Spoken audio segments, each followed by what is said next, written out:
We got Chris in the recliner in there, living the dream. Take a bit of a load off here in the press box. I might take a nap.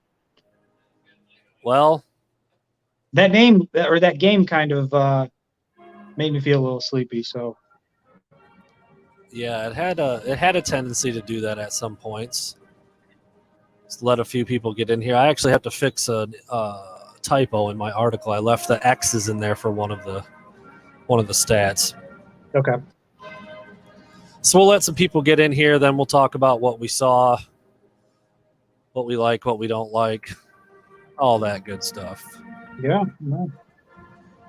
And we'll go from there. All right. Well, the band sounds phenomenal, by the way.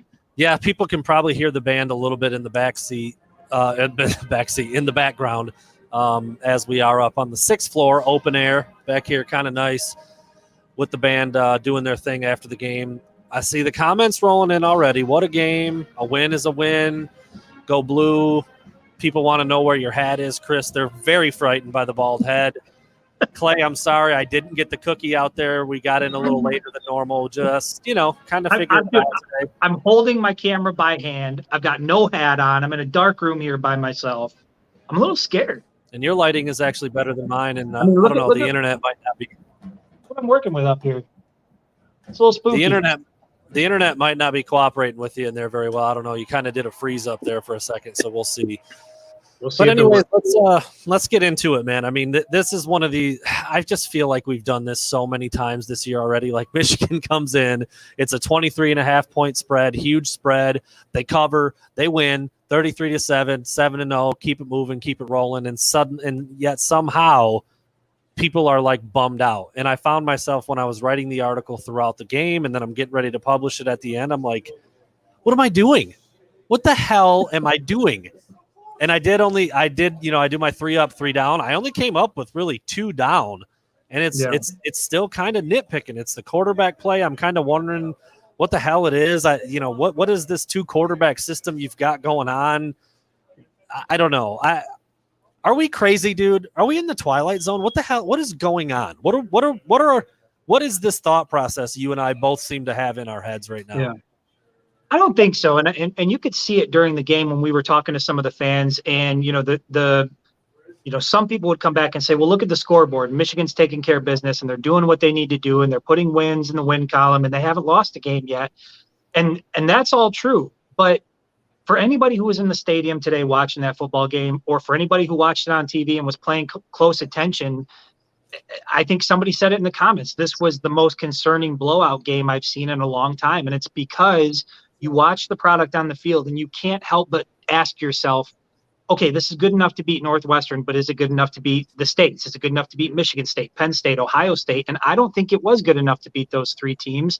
And I hate to harp on it. I feel like I'm a broken record, but the passing game remains a huge concern going into week 8. And you're right. The quarterback usage makes absolutely 0 sense. And look, I don't want to knock on Cade. I think 20 of 27 is a solid day. But when the majority of those 20 completions come on bubble screens and quick slants, if you look at what happens when he throws the ball down the field, when he tries to move the ball down the field, a lot of times it just doesn't result in anything good for Michigan. So I think it's definitely fair to question whether or not the Michigan passing game is good enough to remain undefeated here in the second half of the season. And today, I think, left a lot of people feeling concerned for good reasons. I mean, he had 20 completions, but it was for 120 yards, 4.7 yards. 4.7 yards. Yeah. 4.7 yards of completion. No touchdowns. Again, took care of the ball. No turnovers. I think was only sacked once. You saw a little bit more from JJ. He made a really nice throw. He had some really nice runs, which makes, I think there was another comment. in the comment section that was like, after watching every single snap from both quarterbacks, it's like, what is Cade doing that JJ can, or what does Cade do better than JJ? And it's a tough question to ask. It's a hard answer to give. But again, I'm like, did they just win by 26 and are they 7-0? Like what is happening? I can't remember feeling like this about a team that's winning. Right. But when you're the number 6 team in the nation and you have one of the top rushing offenses in the nation and you're playing as well, or you're doing the things that they're doing, it's fair to expect more from Michigan at this point in the year. When you're in the second half of the schedule, you're coming off of the bye week, you would have expected this team to look better than they looked for the better portion of the afternoon. I mean, we thought it was going to come out and look a little bit sleepy, but I didn't think it was going to, look the way it did. I think the score was really deceptive. If you watch the game, again, everybody that was inside of the press box, there was concern about the offense. And again, I go back to the third quarter. I just don't understand the mindset behind the way that they're using JJ. He's already burned his red shirt. His best asset is his arm. We've seen what he can do with his legs, but he's not out there long enough to even get in a rhythm. So in limited reps, he's impactful. He's able to bring energy into the stadium and kind of get the team going, and he's barely even touching the ball. I found myself for the majority of the second half scratching my head, wondering, with a decent lead, why isn't JJ out there? Why aren't we getting him the reps? And when it's clear that you can see that he is capable of doing things that Cade isn't, I just think, unfortunately, this thing's headed to a place where unless Michigan loses, it's going to take a loss before they make a change at the quarterback position. And even more peculiar in the fourth quarter, when the score is still 33-7, Cade's still in there with a bit of a limp around. I'm like, what is this? What is this quarterback rotation? I don't understand it. You're right. I mean, the red shirt has been burned, so you play JJ as much as you want or as little as you want at this point. And just using them to run. I mean, the 2 designed runs that he had were great runs. I mean, I think both of them went for first down yardage by quite a bit. And then he does uncork a couple and looks impressive throwing the ball. He shows his escapability. The play got called back on a crackback block by Chuck Filiaga, but crazy on a fourth down. I don't know. Yeah, man, I don't know. It's what I've been saying all season. It's the same freaking discussion week after week after week, beating teams that you should beat. I mean, you're a huge favorite in just about every game you've played this year, except for Washington, and you ended up winning that one by 21 points. Yeah. So, you want to know what the good news is? You want to know what the good news is, Brandon? All of this, we're about to put this to bed because we've gone through the first 7 weeks, and every team that Michigan faced, there has been an excuse for why Michigan should have beat them and, why that opponent wasn't a legitimate opponent. There's none of those questions now. The next game Michigan's going to play is going to be against a top 10 opponent on the road.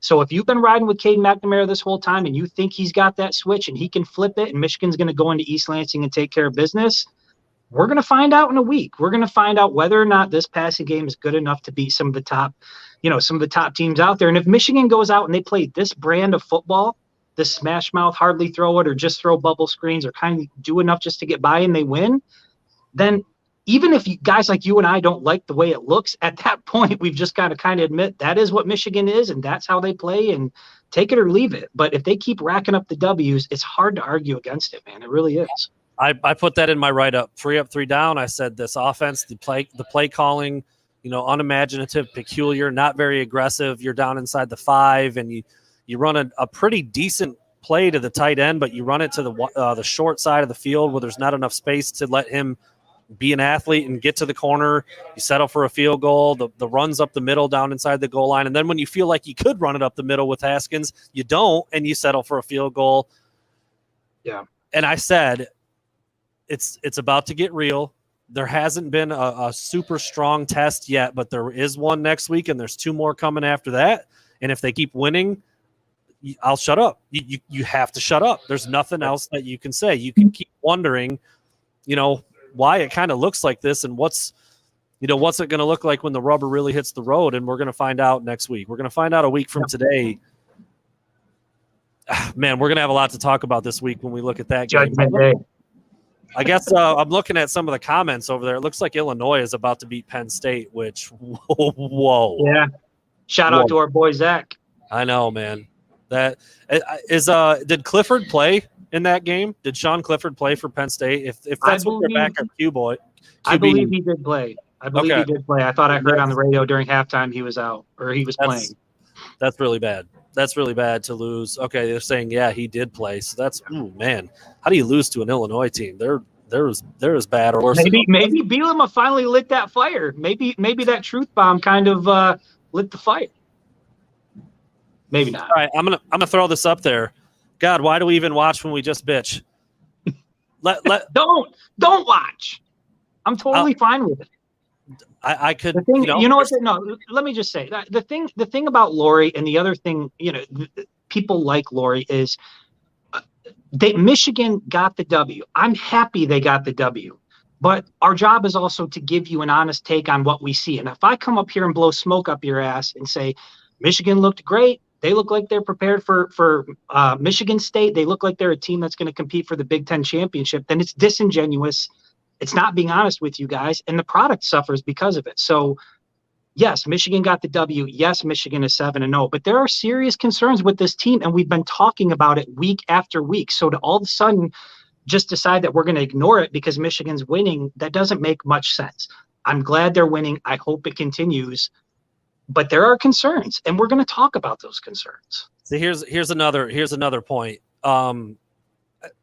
It's not about happiness or unhappiness. That has nothing to do with it. I mean, I'm glad, like you just said, I'm glad Michigan won. It's another win. It's a 7-0 start. It leads to an amazing week next week. I mean, that is going to be so much fun. Obviously, depending on the outcome of that game is going to determine just how much fun it is. But this isn't about being happy or unhappy or getting emotions mixed up into it. I'm simply talking about the football I just watched. Right. And if you think that passing game is sick and you're just excited about I got some beachfront property for you in Idaho. Let me hook you up.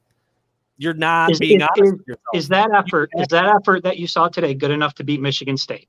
Is it good enough to beat Penn State? Is it good enough to beat Ohio State? I don't know. I'm not sure that it is.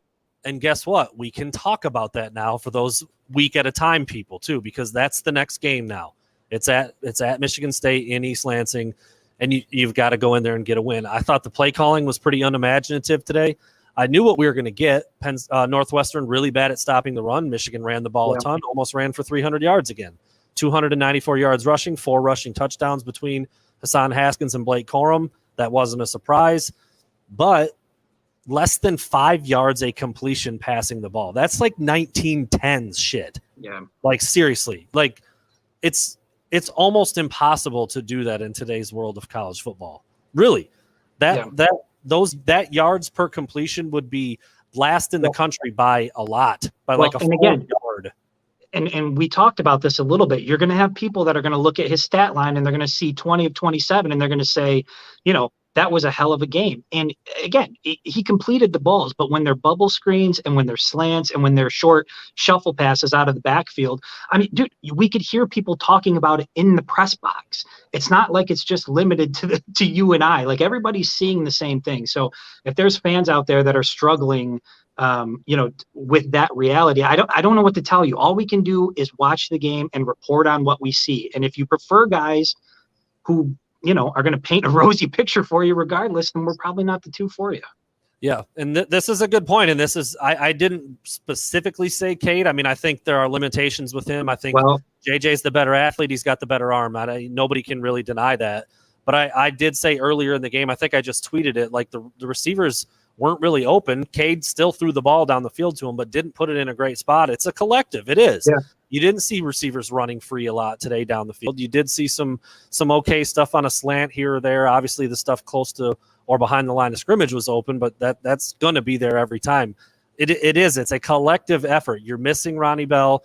You're missing 100% Roman Wilson. I mean, he was in the game today, made a couple catches, but I don't know how good he was in terms of his health or how involved they wanted him to get. But no, Cody, you're right. It's not just Cade McNamara. It's not just the wide receivers not getting separation. It's the play calling. It's the flow of the game. It's the running the ball repeatedly up the middle. I mean, all these types of things. I mean, like, you can look early on in the game, like Northwestern schemed to play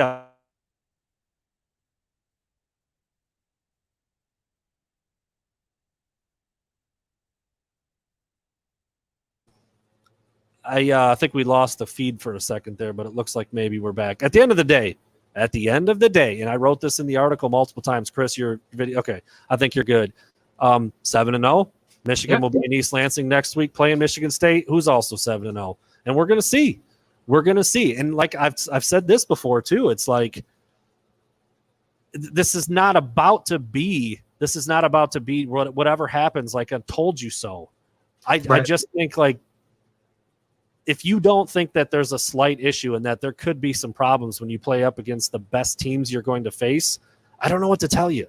I don't know what to tell you, because honestly, when you look at Michigan's 7 wins this year, they haven't been the best teams that they're going to play. Those are still on the schedule. I know Wisconsin was not as good as I thought. Washington was not as good as I thought, but they played who they played, and they got the W because those teams didn't end up being that great. So you get to 7-0 and you keep it moving, but I know people. Real tests are coming for sure. Be excited about 7-0. People should be excited about 7-0. But on the flip side of that, we've seen this movie before, and we know that Michigan can win these games. It's the second half of the season, and I think there was a stat that even came out, and it showed Jim Harbaugh's career record at Michigan broken down by month. And as you get into November, it doesn't look so good. And so we know that Michigan's going to do well the first part of the season, but the reason we're concerned is because we've seen them trip up against Michigan State, Penn State, and Ohio State before with the same type of issues that we're seeing now, where there's concerns in the passing game or they're not firing on all cylinders. What you really wanted to see was a Michigan team come out of the bye week and firing on all cylinders, looking like a program that was ready to make a serious Big Ten championship run.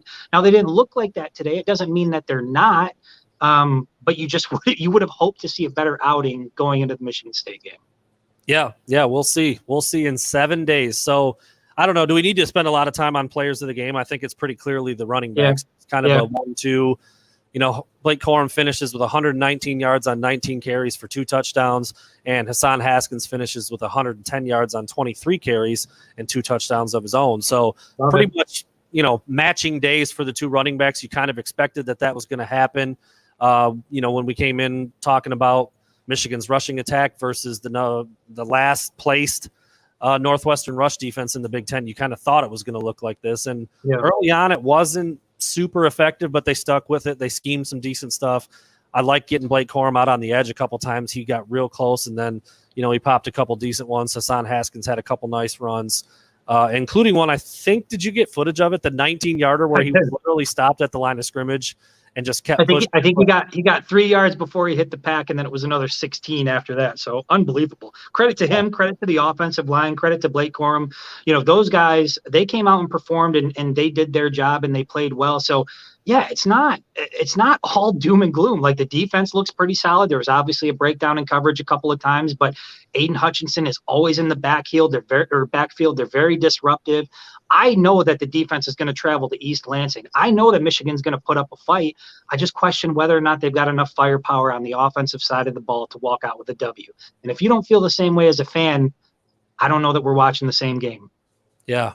No, absolutely. Yeah, quick shout out for somebody who brought that up. Not that I was skipping over it, but yeah, DJ Turner made a phenomenal play on that ball. Yeah. Broke it up, tipped it to himself, caught it.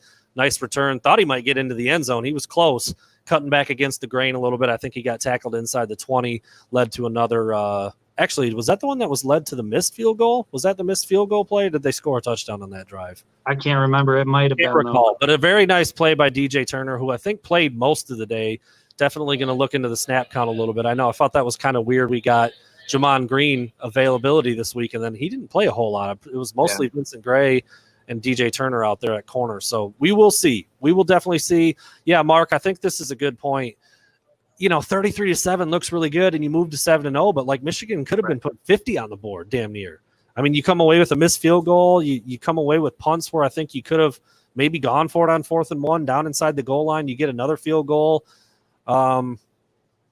Yeah, I don't know, man. Like I said, just trying to call it like we see it. Yeah. Not saying the team blows. Not saying they're definitely going to lose next week. Not saying they're definitely going to lose 3 games. But the 3 hardest games of the year are coming up. And I don't know if what we saw today is good. I mean, like, I don't want to play this game about like, poop on the win. But like, that Northwestern team lost by 50 to Nebraska. Okay? Yeah. I mean, like that happened a couple weeks ago. I know they beat Rutgers last week, but that team lost by 50 to Nebraska. So, Michigan's going to have to be better. Jim Harbaugh said it himself. I mean, if you guys have a problem with what we're saying, Right. he said it at his press conference this week coming off a bye. Offense has been pretty good. We've left a lot of meat on the bone. That's exactly what he said, word for word. We have left meat on the bone. So translation, they're leaving points on the field, which is a concern. So, if it's concerning Jim Harbaugh and they're playing JJ McCarthy because they want to see what he can do and they're not, I don't know. Anyway, sledgehammer finally missed. Yeah, the sledgehammer did finally miss. We're going to have 6 overtimes, by the way, in that Penn State Illinois game. That is bananas. What? 6 overtimes. Wow. Yeah, that's crazy. I kind of want to watch that. So I'm going to go. We're going to wrap it up right there. We will talk a little bit more about all this stuff on Monday. Obviously, a jam-packed week this week leading up to the Michigan State game on Saturday. Man, oh, man, I'm excited for it already. Here comes Chris. He's super pumped. He's running. He might be – Chris is sweating again. Are you sweating? No. We're good to go. All right. Thanks for listening, everybody. We'll be back on Monday again to talk on the live. Keep it locked on WolverineDigest.com for all the content that you need throughout the next 7 days until Michigan takes on Michigan State in East Lansing.